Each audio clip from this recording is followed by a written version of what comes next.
Well, good morning, everybody. I'm Ken Biberaj, and welcome to Coffee with Ken, a thought leadership series at the nexus of business, politics, and today, critical minerals. We are in person in Washington, D.C. at the offices of Boundary Stone Partners, an exciting public affairs company down in D.C., helping companies navigate energy policy, climate policy, and anything else related to your energy and government needs. We work with them regularly on site selection. We're excited to partner with them. We have Small Plains Coffee in-house as well, providing us coffee, Andy, so we have everything we need here in the room. Today for our conversation, no one better than Andy Miller, the new CEO of Benchmark Mineral Intelligence. Thanks for being here. Thanks for having me. Great. So tell us about this new role. How long have you had it, and how long have you been at Benchmark? Well, so I started the new role in January. I've been with Benchmark pretty much since we started the business back in 2014. So yeah, I've been lucky enough to see us grow as a business from small, humble foundations, and now we're a team of around 150 people around the world. And really, we've grown up with the industry that we're in. I was saying to a few people earlier that, you know, we were always the very unsexy topic to raise at a dinner party when you said you're involved with critical minerals. And now it's front page of newspapers, it's in mainstream media, it's something at the front of everyone's mind. So yeah, a great evolution in the industry and evolution for us as a company. Nice. Well, level set a little bit, right? Like, how impactful are critical minerals in our day-to-day lives in a way that maybe people don't realize? I mean, everything from our phones to technology. Talk a little bit about just the importance of critical minerals, and then we'll dive into supply chain and other topics. Absolutely. Well, I think there's always been a huge lack of understanding around, you know, what things are made of fundamentally. You know, I came into the minerals world around 15 years ago now. I didn't have a geological background. I had no idea about minerals, metals, and all these niche components that go into everything. And just getting my head around initially, you know, like all of the varying pieces that make up everything we use in our daily lives was fascinating in itself. But then when you start to strip that back, and what we've really built Benchmark around is looking at, you know, what are the most strategic minerals and metals that are going to drive future-facing technologies. And I think that's where, you know, the attention obviously has come in the past few years from, like I say, mainstream media, but it's something that people do need to have a lot firmer grasp of if you want to think about, you know, how do we develop industries domestically? How do we diversify? How do we maybe de-risk from production hubs in certain parts of the world? So it's front and center, like I say, of everyone's attention now. And I think that's a fantastic thing as people, not just in where some of this production might be happening today, understand these supply chains, but people around the world really get to grips with them. That's great. Talk a little bit about your deliverables, like the services you're providing to your clients, your customers. What are they asking for? How has your business evolved in terms of like the research and intelligence you're providing?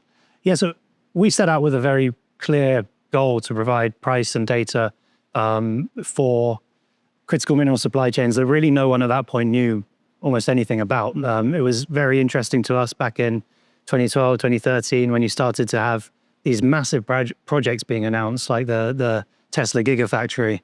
And when you started to speak to some of these teams that were involved in the projects and start to ask the question that we cared about, which was where are your supply chains and where are these minerals coming from? There was very little understanding that the fragmented nature of them meant that people were sort of going, well, I'm going to rely on my battery producer and they'll figure it out. They'll figure all the other steps out.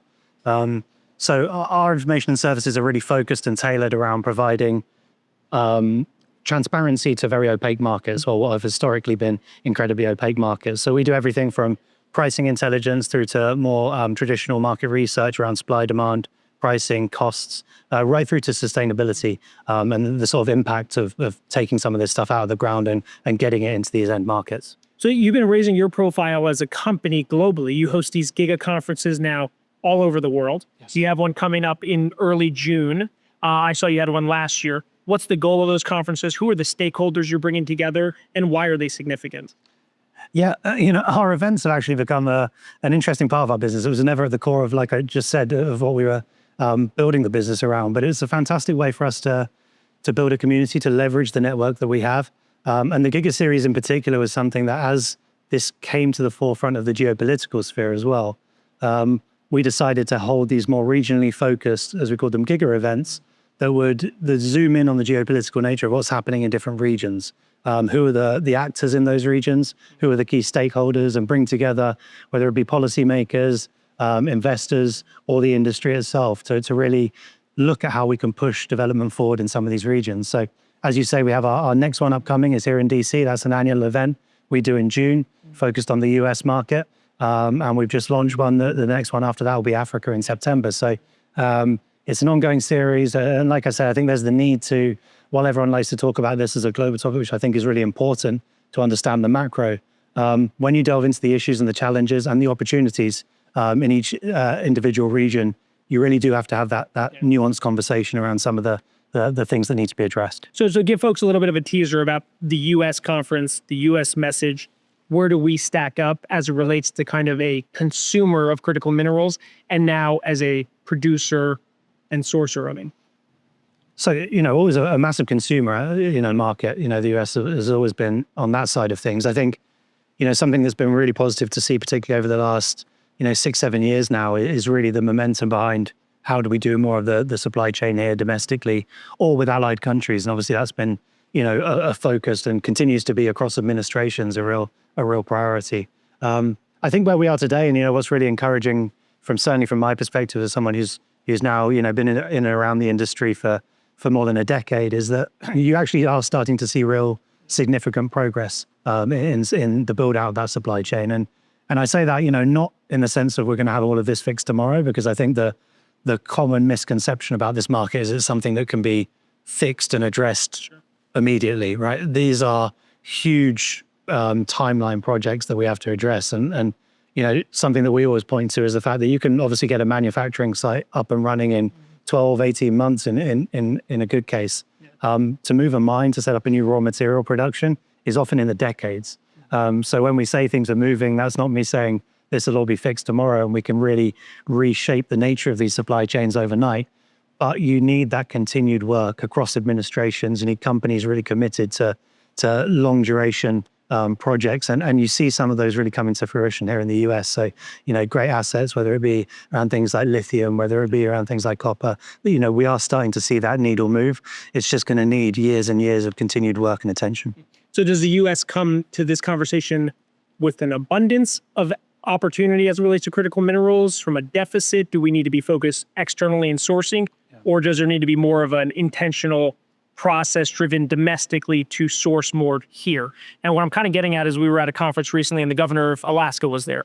And he was emphasizing the need to kind of look to resources within Alaska and other states to meet the demand that consumers and companies are going to have here in the US. Yeah.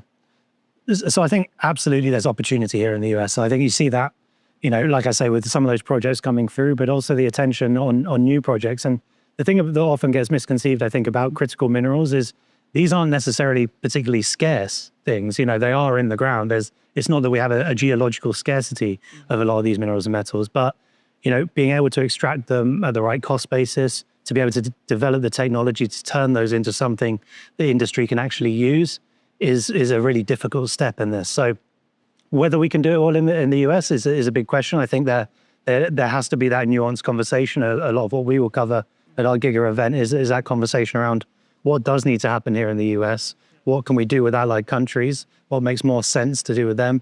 And fundamentally, the reality of a lot of these markets, as I say, we're not going to change all of this overnight.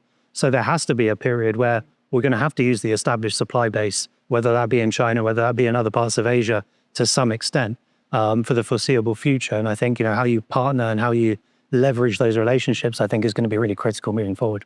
So let's talk about U.S. leadership. So during the Biden administration, huge influx of, whether it's the Inflation Reduction Act, CHIPS Act, infrastructure bill, President Trump now leaning in on bringing more manufacturing, more production to the United States. These are projects that take decades. How do, companies think through that horizon?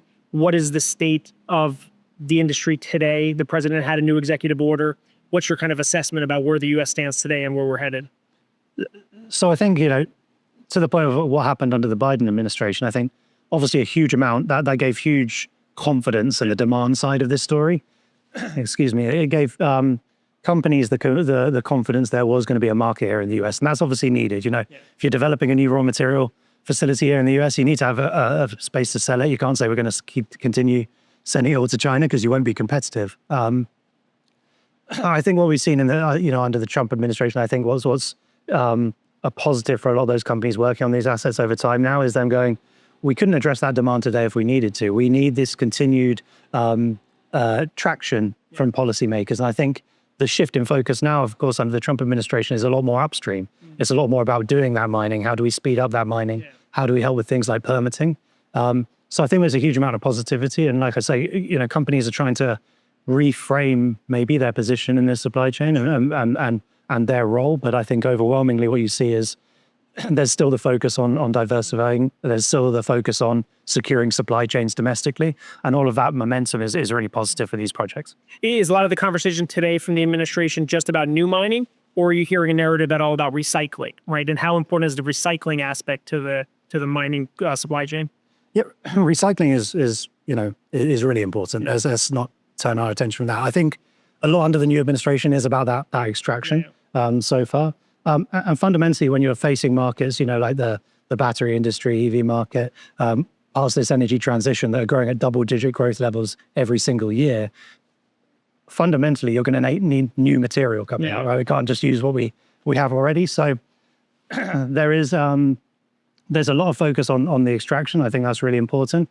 But if you speak to the vast majority of companies involved in the industry, they do understand that there is an opportunity there with recycling. There's bigger questions around technology and how, what price level you can actually get those materials back into the market. But fundamentally, again, if you're looking at the EV market, for example, you're going to need somewhere when these batteries come to their end of life, they can't just stack up somewhere. So we're going to need to take the raw materials back out and put them back into the supply chain. And that will hopefully continue to offset some of the reliance that we have on extraction. But fundamentally, we need to extract more. What are the newest critical minerals that you're seeing that are becoming kind of sought after or competition increasing for? I wouldn't say it is a particular one. I think, what people often get into is, which are the hot minerals of today. And I think what people don't understand is if you take something like a lithium ion battery, it's really just a huge mix of dozens of different minerals and metals and components that go into that. So moving the needle on one has an impact on the trajectory of all of the others. So yes, you can look at something like lithium, and a lithium ion battery needs lithium. So of course that's going to be a mainstay. But if you look at the mix of different technologies going in and the recipes making those lithium ion batteries, they're huge and diverse and require lots of different components again. So each of the growth trajectory of those is sort of tied to each other, because you can't move one without the others having to move in its place. So I still come back to the nickels, the cobalts, the manganese of the world, the graphites of the world. All of these individual components really stack up to make a battery, and you can't turn your attention away from one to just focus on the others. The conversation around critical minerals strikes at the heart of geopolitics. Yes. So how do you look at the global landscape, right? I feel like every conversation today, whether it's Greenland or Ukraine, now has an aspect of access to critical minerals in it. Is this really going to kind of how impactful is critical mineral conversation to geopolitics? Well, I think it's obviously a huge way of controlling the power of trade, right? Yeah, I think when you want to establish new industries, when we talk about the energy transition, when we talk about emerging technologies, fundamentally you can't build those without having control over your supply chain, and that's what China has done incredibly effectively, taken a much longer term view on some of these areas of the market, and started work on if we don't have the geology within our borders, how do we invest in the right parts of the world that we can leverage to control those supply chains? So, the rest of the world is playing catch up, and it is a bargaining chip that the countries are going to have to use increasingly, is how do we access? And again, I come back to not necessarily just having to do it in your borders. I think that's again, if you look at the China playbook, so much of that has been not necessarily based around what do we extract domestically. It's about what do we need and where in the world can we get it at the right cost level? Where can we extract it? And where can we invest in projects, whether that be in Africa, other parts of Asia, other parts of the world? And I think it's that, again, longer term viewpoint that the countries need to start having when they think about accessing these. So can we do it in Alaska? Can we do stuff here in the US? Absolutely. And I wouldn't turn attention away from that. But there is a reality that some of this stuff, you might have it or it might not be economical to really take it out here in the US. Can we partner? Can we do it better somewhere else in the world? And ultimately shift the tide that bit quicker. In the US, how much attention should be paid to the regulatory environment, to permitting? how much of it is around education about the need to kind of change how things have been done for so long? Yeah, a huge amount. You know, I think that really is, you know, when you talk about that timeline of decades to bring some of these projects into production, you know, yes, there's technology, and yes, you know, assessing a geological asset is you know, takes time, and developing the technology to take that to market. All of that does take time. There's also just the huge hurdle of like you say, permitting, licensing. It's establishing a supply chain just to extract the materials as well. So you know, the wider infrastructure that's required to develop these mines, I think, is something that, again, you know, probably goes under the radar when you think about how do we speed some of this up. You need, as you know well, you need the right sites to do this stuff. You need to have the right areas to set up manufacturing hubs, set up processing facilities. Then, yeah, of course, you need the technology, you need the asset, but all of this has to come together. Interesting. Push it forward. So how many component parts are usually involved, whether it's lithium batteries? Like when you talk about the supply chain, how do you define the scope of how many components are usually in a product? Yeah. Well, I think when you think about a battery, right, the battery is actually in itself is only a few components. It's your anode, it's your cathode, it's an electrolyte, it's a separator. It's when you work it back that you start to get into the weeds of the different individual components. And again, you know, people think of something like a battery, and this is true across a lot of emerging, you know, energy technology at the moment, that they sort of think of these as one thing. You know, a battery is really a jelly roll of all different minerals and metals, and everyone has their own flavor. You know, if you're trying to put a high performance, high price electric vehicle that can do 500 miles on the road, you need a very different battery than if you're doing a small commuter type vehicle that's, you know, going in parts of Asia. So there are lots of different recipes for these batteries. At its core is 4 individual components, but it's really when you strip that back at the technology level, you start to understand the complexity of everything that is involved from a raw material and a technology perspective to take that into a battery. Talk a little bit about artificial intelligence. What's the impact on AI in a positive way for sourcing, identifying, going through a geological analysis, but also the demands on just data centers, AI, and other component parts needed to meet that voracious demand that we're seeing today? Yeah, so, you know, I think AI has that capability to, again, to speed up some of these processes, and we hope, and there's some companies working on some really exciting ways of, like you say, analyzing geological assets, of hopefully speeding this up. I don't think that's impacting the industry right now, but I think I'm sure when we look back in 5+ years' time, we'll look back at some of the assets that have come to fruition, and you'll be able to point to tangible ways that the AI and technology have been able to speed that up. And I actually think that's a key area that I'd say, you know, where we need to focus, whether it's in the US or certainly in the West, where you think about these projects, and we have been slower historically because permitting, because people don't want necessarily mining in their neighborhood. That sort of slowed everything down. But I think the opportunity and the differentiator is maybe in some of these areas of technology where you can change the game a little bit, and you can almost leapfrog what's been done in the past and hopefully accelerate that progress. So, you know, you see that whether it's at the extraction stage, you see it in technology. I was having a conversation earlier with someone saying, you know, like, that to me is the real opportunity for here in the US, is not to go, we could catch China up, is actually to go, we can create a better battery, we can move on to the next technology, we can really put effort and momentum behind that, and play a different game. So yeah, to your point, AI can play a role, and then right through actually circularly from a battery and energy standpoint, you know, for the data centers, for all of this, they need energy, a lot of energy, and also they need, increasingly what we're seeing is a huge amount of storage. So batteries being partnered with those data storage has become, those data centers have become a real demand driver as well. Interesting. So as you talk about this direction of where we are heading technologically, Yeah. what's the misinformation out there that, you know, consumers, policymakers should be aware of as they look to address and shore up and strengthen supply chain for critical minerals? Well, I think a big one, like I mentioned, is the belief that maybe there's one type of battery, that the battery is one thing. You know, they're even within the industry, you've seen huge sways in, oh, we're going to be all high nickel batteries and there'll be nothing else. And then it swung back to, we'll be iron-based batteries and nothing else. And there is a huge amount of complexity in that. And when you think about how you effectively deploy capital across these industries, you need to have a firm understanding of that before you can really assess the demand trajectory of any one of these minerals and metals. So I'd say that's a huge thing that people have to understand about the industry. You know, I think, you know, again, to the point of duration. This is really, for whether you're an investor, whether you're a policymaker, people in the industry know this. These aren't supply chains that can move quickly.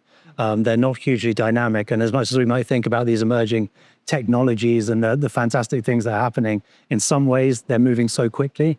In other ways, we can only move at a certain pace and we're not going to speed it up. If you think about putting a new type of battery into an electric vehicle that you or me are going to put on the road, or more so than that, the Fords and the GMs are going to put on the road with the liability of that putting out in our hands, that battery can't go wrong. You have to go through real due diligence to make sure that technology is effective, is going to do what it says, and the tin is going to be safe and is going to, not come and be something that they have to come and replace, 12 months later. So all of these factors sort of play into how quickly any part of this supply chain can really be reshaped. And I think it's so encouraging to see the momentum and the focus on reshaping that. And it gives us a guidance and a direction for where the industry needs to go. But it won't happen overnight, unfortunately. So getting back to battery storage, energy consumption, what are your thoughts on sodium ion versus lithium and kind of the expansion of the type of batteries that can be produced? Lithium is, and certainly in our perspective, will be the dominant technology moving forward. That the lightweight characteristics and the energy density of a lithium ion battery today can't really be matched. So you need to be able to do that at scale. The core of the market will be lithium ion. I think where you do start to see some of these other emerging technologies, sodium ion, I don't at all write those off, because I think, if for nothing else, they serve as a really important pressure valve. We've seen the scaling issues for the lithium ion battery market over the past few years. And when you have those scaling issues, when you have supply chain constraints, when prices go up 300-400%, all of a sudden that hits your cost base of taking a lithium ion battery and putting it in market. And that rules it out for a huge number of applications out there. So like I say, even just as a pressure valve to certain parts of the energy storage market, things like sodium ion are going to play a really important role. Beyond that, again, I think there's, we have to look forward. We have to look beyond where that technology is. And when you think about, whether it be solid state batteries, silicon anode, some of these emerging technologies, either variants of a lithium ion battery or sort of the next generation to lithium ion batteries, we need to be working towards that. And again, why I think that's really important for here in the US, especially is that I do see that opportunity. I think, yes, we need to be able to compete with China and be able to have some protection over the supply chains of today. But beyond that, if you really want to, get ahead in this race, we need to be thinking forward. We need to be thinking about where's the next generation? How do we shore up some of those supply chains as well to make sure that when the technology is there, when the industry is ready, that we're not left in the same situation we are today with lithium-ion batteries. As we look at new frontiers, how serious is it to focus on deep sea mining? Yes. We've heard of companies that are thinking about mining on asteroids, on other planets. I mean, where are we headed in the critical mineral race? I don't know about other planets. I got to say, we don't do it, but these materials are out there. And I think, deep sea mining is a fascinating area that we've been looking at for some time now. And I think it's really encouraging that a lot of countries have actually just turned their back overwhelmingly and said, deep sea mining is bad. We don't do this at all. And perhaps it is. There's still a lot of question marks over the impact, the environmental impact, some of the externalities of producing. But you see companies that are developing really, incredible technologies to selectively pick up materials from the seabed and try not to displace the ecology. And I think why that's important is that, again, there's other parts of the world that haven't turned their back on this. China wasn't turning its back on deep sea mining. It was going, right, this might be the next frontier for us. If we're going to invest, there's investment coming from China, investment coming from Russia, parts of the world that said, well, we'll keep that on the table and let's have a look at it. And I think, again, like I said, I think it's really encouraging that the US now is at least looking at that and going, like, what can we do? A lot of companies, based here and are looking at developing these technologies. They need the support of policymakers to go, this will be a market, this will be something. And it's not done before, right? So it might take that a bit longer. There's a lot of unknowns in that equation, but fundamentally, some of the research we've done in certain pockets of this market suggest that perhaps in some circumstances there'll be less of a footprint from taking some of these materials from some of those deep sea resources as opposed to some of the on land extraction that's taking place today. So it's a controversial subject and it's something that people feel very strongly about, but I strongly think that it needs to be in the pool of conversation. We need to be looking at it. We need to be doing the proper assessments to say, what is the impact? Because again, otherwise other countries are just going to run far ahead in that field. So just real quick as we close out, let's talk about other countries. When you do these conferences in Africa and Europe and elsewhere, what are they doing right? What flexibility or speed to market might they be able to do because of a different regulatory environment? How is that like competition and landscape look when you're not in the United States having these conversations? I suppose the positive thing is everyone has their issues, right? Everyone, it may seem that other parts of the world have it sorted out, but nowhere really does. I think what you see certainly from when we've held our events in APAC, you have already these established mining hubs, a place like Australia, you have technology there, bringing that together, there's some issues with that. And then where the investment and money has come from to fund that, has left them in a position where, maybe some of that is already controlled by other parts of the world where they can't serve markets like the US. So for there, it's lots of moving pieces that are quite fragmented and tying that together.